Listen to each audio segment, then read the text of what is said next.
really you can't do just through analytics. And that piece, we believe we also have an edge.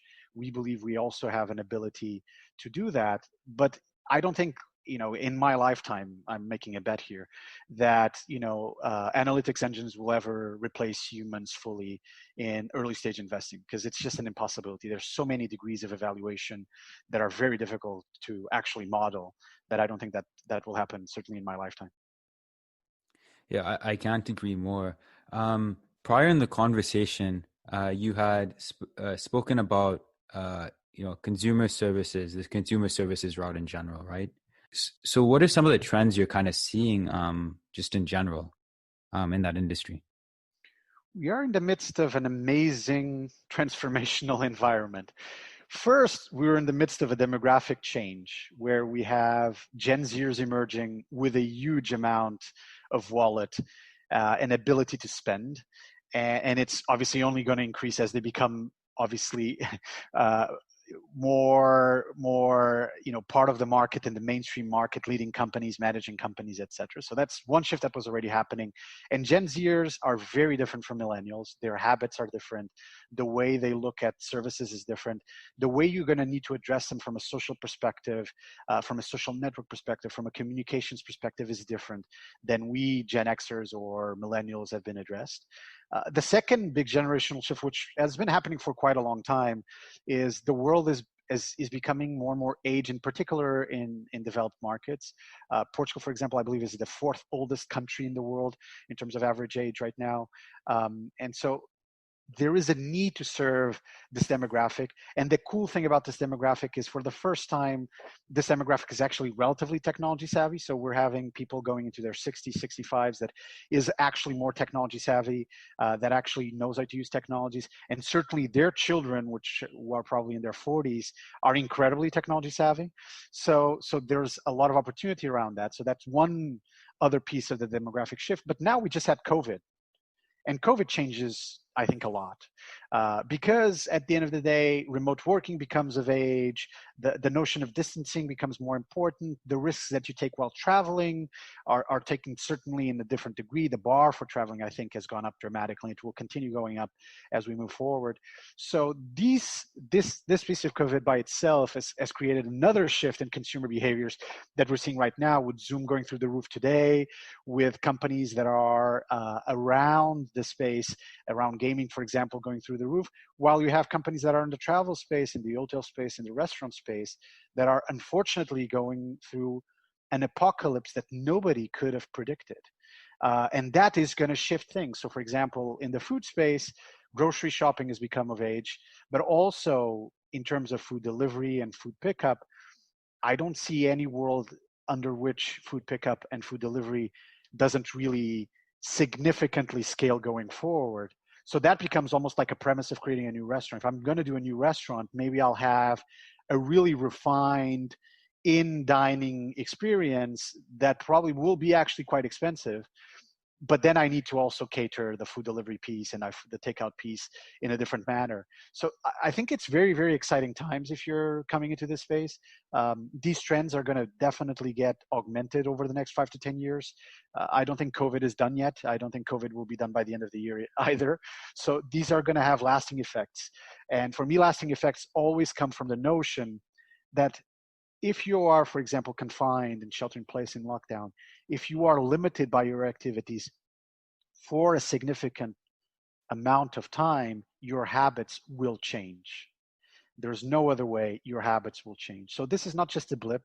I believe what we're seeing with COVID right now and with this generational shift will bring in a lot of new winners to the consumer services space. So now, in regards to your involvement in physical tech, frontier tech, and deep tech, what are some interesting trends that you're seeing in that space as well? So two different aspects, the physical tech piece and the frontier and deep tech. On the frontier and deep tech, just a very quick thing. We look at frontier and deep tech from the perspective of a product manager. So we never look at technologies just for the sake of technology and how it's going to disrupt the world in maybe 20 years or 30 years. We look at something that as a business can sustain itself and become big within the next 5 to 10 years. So when we look at frontier tech and deep tech, it's the underlying piece of technology that we evaluate, but at the end of the day, we're really always looking at market, team, and product, and whether that combination is powerful or not. We spend a lot of time focused on whether that product or that line of products can serve basic user needs, right? Be it consumers, be it enterprise, be it industrial, but we spend a lot of time on that. So on the deep tech and on the frontiers tech side of the fence, we're a little bit controversial as investors, because we have a strong belief that it's really about the end game of serving users, not so much about the technology being fundamentally disruptive per se. On the physical tech side, the notion of, for example, what Christian Robotics does came from something really interesting, which is, if you look at the world, it has become increasingly digitized over the last 2 decades, actually increasingly digitized over the last 3 months. We've probably had one of the biggest digital disruptions in history, just compressed into the last 3 months. But in some ways, the physical world hasn't really caught up. The physical world is still behind. The metaphors of the physical world are not working as well. And there's one example I always give, and there's a new example that has obviously emanated from the whole situation with coronavirus. The one that just came out is obviously the notion of food and how food is consumed and how food is taken and how it's observed, where the current physical logic of a restaurant doesn't make much sense, right? What we're dealing with right now, it's an adaptation, but obviously the restaurants of the future will need to be ready for that, will need to be ready for those user flows. The other example I always give is actually the example around the self-driving car. Everyone talks about the self-driving car, but once you don't actually need to drive it in a world where there's level 5, what does the car become? Is it a living room? Is it a working room? How does the cockpit actually change? What changes would the chassis need to have? And so it's very basic examples just to make a point, which is physical tech needs to catch up. And so I think we're going through right now a disruption of sorts of that space. The cost curves haven't quite hit the same curves as software, but I think they will at some point in time. We're seeing what I believe to be the renaissance of the physical tech space. And that's why we play in that, because we think there's a lot of things that play in that space. To be clear, we don't invest in things that are physical only or hardware only. We invest in things that are physical or hardware, but that have either a software layer or a service layer where there's incremental revenue. It's not about, I just sold you, a wearable. It's about, how do I do things then about the wearable? And again, going back to my thesis around consumer, it becomes very much around traction, around retention and engagement as a view to product market fit. So it's very, very similar in some ways in terms of analysis to consumer software. Nuno, thank you for that insight. And moving into this aspect of you having an engineering background and working in 35 countries so far in your career, what was your experience like, and what has it kind of taught you in life? Let's start with the engineering piece. Engineering is really about problem solving. And just to be clear, I come from an engineering background in a country which is Portugal. As I said, I did a master's in science and computer engineering, which has a similar system to the sort of French system, where engineering actually matters a lot. And, it is about structural issues, it's about architectures, it's not just about, for example, if you're a computer engineer, just coding, right? It's about understanding languages deeply, creating languages, creating compilers, etc. So that mindset is a mindset that, one, is very curious. It's a mindset that's always about curiosity, about learning something new very rapidly and very quickly, be it a language, be it an architecture or a platform. So that's one element of that culture. The second element of the culture is, at the base of it, engineering is problem solving. And almost everything in the world is problem solving. Right? I mean, there's some valid exceptions, but almost everything in the world is problem solving. And so in some ways, I think the engineering background was the right background for someone like me. I was a curious person. I'm by nature a nerd. I still am a nerd, to be clear. And so the engineering piece really brought it all together. And till this day, I use a lot of the engineering principles. Going into a meeting room and meeting, for example, a founder of a company that's doing prefab construction for single family homes. And I had no basic understanding of the space at all, construction space, obviously at a very high level, but definitely not the industry itself, certainly not in the US. And getting it in like 1 hour, getting the key levers in 1 hour. It's not that I became an expert in 1 hour, but it's like I understood the key levers of that industry and what matters to that company the 80% answer, so to speak, of what I need to look into detail when I'm doing a due diligence, for example, in that 1 hour. That I think is a really engineering type skill. And I'm not disrespecting any other professions or academic backgrounds, but I think engineers are incredibly well suited for this type of problem solving. The other piece you mentioned too is the fact that I've worked in over 35 countries. And again, it wasn't by design, it just happened. I started traveling when I was a kid, and in some ways probably my parents realized very early on that I wasn't your typical Portuguese kid, that I was really excited. I think the first moment where they realized that I probably wasn't the typical Portuguese kid is I was 5 and we did a summer trip through the Benelux, so France and Belgium and the Netherlands and Germany and Luxembourg. And at the end of it, they asked me, what was your favorite, place, right? And of course, they expected me to say Paris or Brussels or, because we had some chocolate in Brussels, etc. So, and I told them Germany, right? And they were like, why? And I was like, well, because it just works, right? And again, I was 5, right? So that's sort of the piece of me where in some ways I'm very Latin, but in some ways I'm very Germanic as well. So maybe the Anglo-Saxon environment is the right environment for me.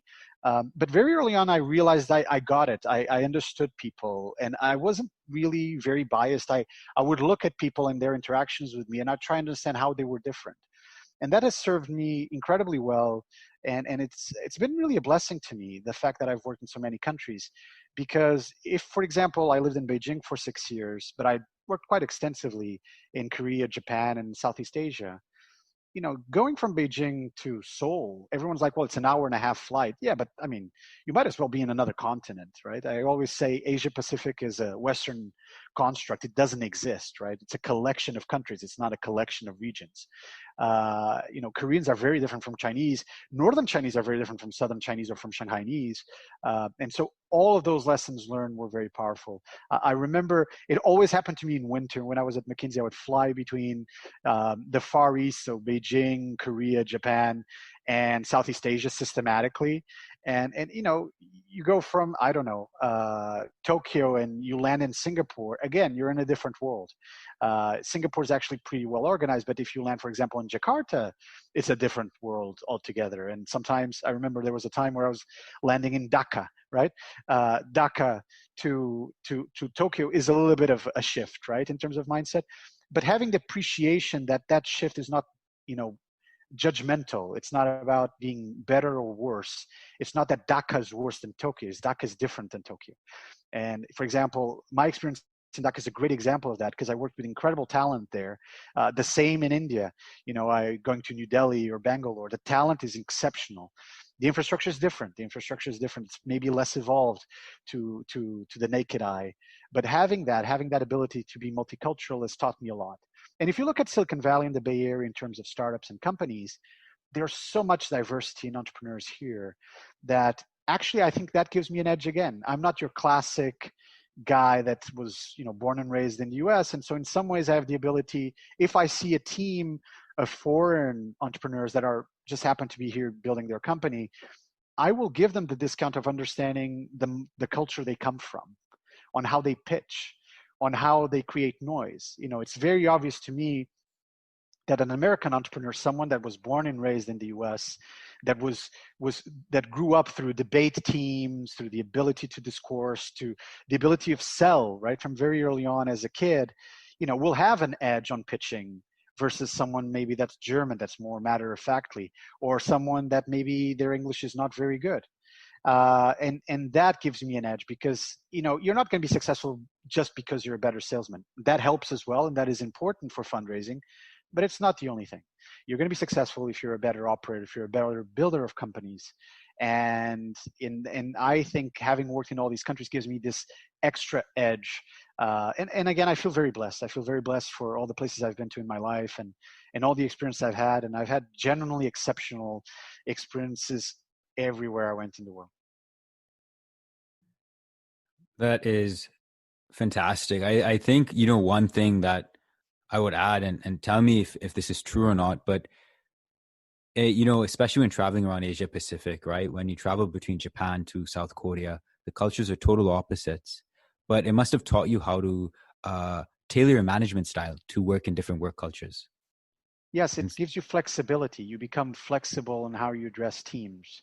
You can't always be what